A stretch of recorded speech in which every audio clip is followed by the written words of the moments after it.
Iya, baru saja kemarin 13 Desember 2024, Presiden hebat kita, Prabowo Subianto, telah melakukan rapat terbatas dengan kabinetnya. Dan ada beberapa hasil penting yang baik untuk diketahui oleh teman-teman semua. Di antaranya, Pak Prabowo akan memberikan amnesti atau pengampunan terhadap beberapa narapidana. Kami sebut saja jumlahnya. Untuk sementara ini adalah berkisar 44.000 narapidana.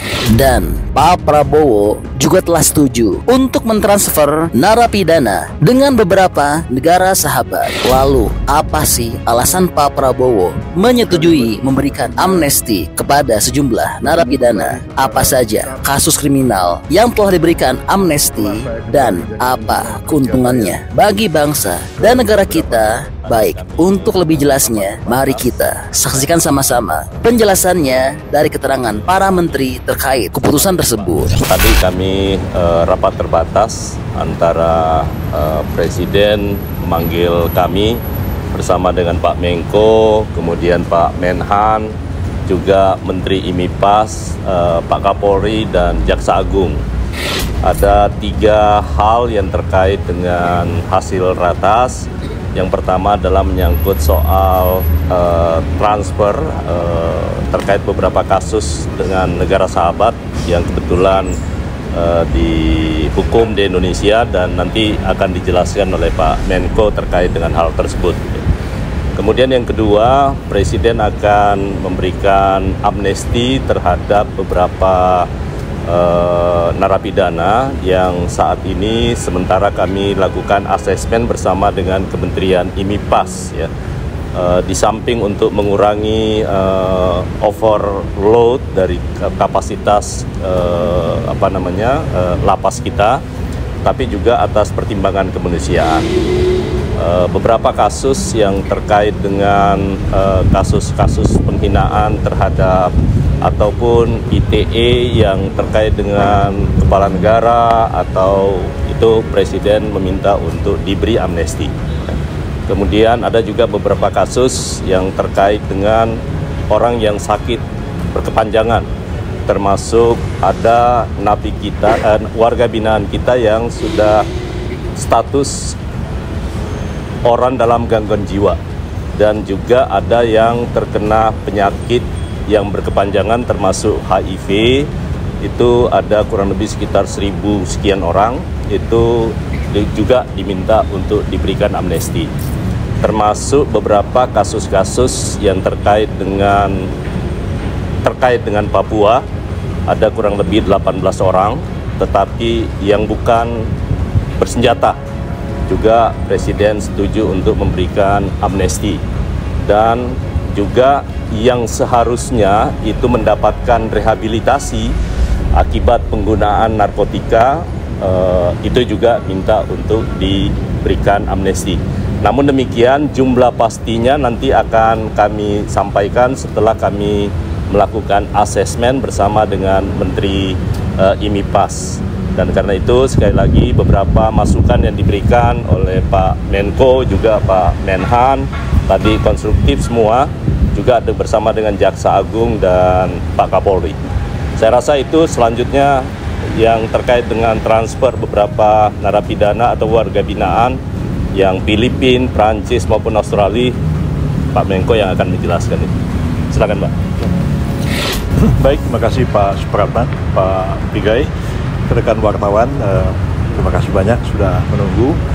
Kami ingin menyampaikan bahwa dalam rapat kabinet terbatas tadi sudah disinggung berbagai masalah, antara lain juga kami melaporkan kepada Presiden tindak lanjut dari arahan beliau untuk memberikan untuk merespon permintaan dari beberapa negara sahabat terhadap warga negaranya yang dijatuhi pidana di Indonesia.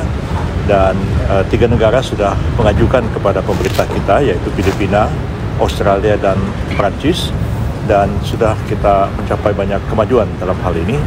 Perundingan dengan Australia dan Filipina itu sudah, dengan Filipina sudah final, sudah ditandatangani kesepakatan antara kedua negara yang disebut dengan Practical Arrangement between the Indonesian government and the Philippine government on transfers of prisoners atau transfers of sentenced person dari Indonesia ke Filipina. Dan dengan Australia sudah mendekati final, ya insyaallah dalam waktu dekat ini sudah dapat diselesaikan perundingan kita dengan pemerintah Australia dan mungkin juga sudah dapat dilaksanakan. Tapi tentu ada sejumlah masalah di dalam negeri Australia yang harus diselesaikan terlebih dahulu. Jadi persoalan ini boleh dikatakan pada level pemerintahan sudah dengan Filipina sudah final, dengan Australia on proses. Mudah-mudahan dalam waktu beberapa hari ke depan, ya minggu ke depan sudah bisa diselesaikan dan akan segera direalisasikan. Jadi terhadap kasus Mary Jane itu karena memang dijatuhi pidana mati, maka eksekutornya adalah Jaksa Agung, tapi karena dipindahkan ke negara lain, maka tanggung jawab pembinaan terhadap para pidana ada pada pemerintah Filipina dan mereka sudah sedia untuk menerimanya dengan status tetap sebagai narapidana mati, tapi terserah pada Presiden Filipina apakah akan memberikan pengampunan atau tidak kepada yang bersangkutan. Dengar-dengar mereka akan memberikan pengampunan dan akan mengubah menjadi pidana seumur hidup, dan kita menghormati itu sebagai keputusan dari pemerintah Filipina. Jadi semua ini sudah banyak kemajuan yang kita capai, akan direalisasikan dalam waktu yang dekat ini. Mudah-mudahan pada bulan Desember ini sudah selesai semuanya, dan beberapa negara lain seperti Perancis dan juga beberapa negara lain mengajukan permohonan sedang kami dalami dan kami analisis satu demi satu apakah perlu dikabulkan atau tidak. Itu perlu memerlukan satu pendalaman secara koordinatif dengan kementerian yang lain, kemudian Jaksa Agung, Kapolri dan sebagainya. Saya kira itu ya penjelasan dari saya. Terima kasih banyak. Memastikan aja Pak, dengan Bali Nine berarti sudah selesai kesepakatannya Pak? Dengan Bali Nine itu sudah hampir final perundingannya. Saya tidak mengatakan sudah seluruhnya selesai, tapi sudah hampir final dan juga akan kita segera realisasikan. Baik Filipina maupun dengan Australia akan kita laksanakan insya Allah dalam waktu yang tidak terlalu lama. Dan pada bulan Desember ini mudah-mudahan semuanya sudah selesai. Bahkan sebelum hari Natal mudah-mudahan sudah selesai. Gitu.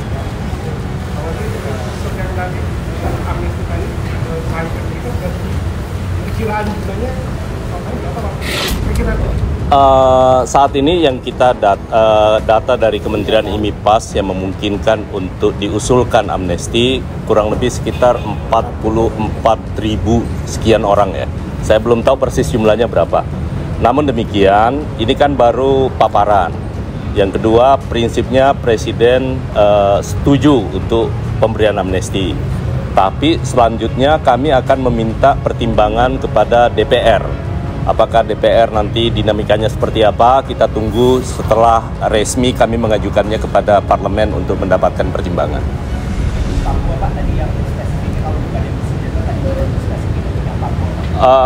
Kasusnya rata-rata teman-teman aktivis, ekspresi menyangkut soal apa ya, dan ini bagian dari upaya kita melakukan upaya rekonsiliasi terhadap teman-teman di Papua ya.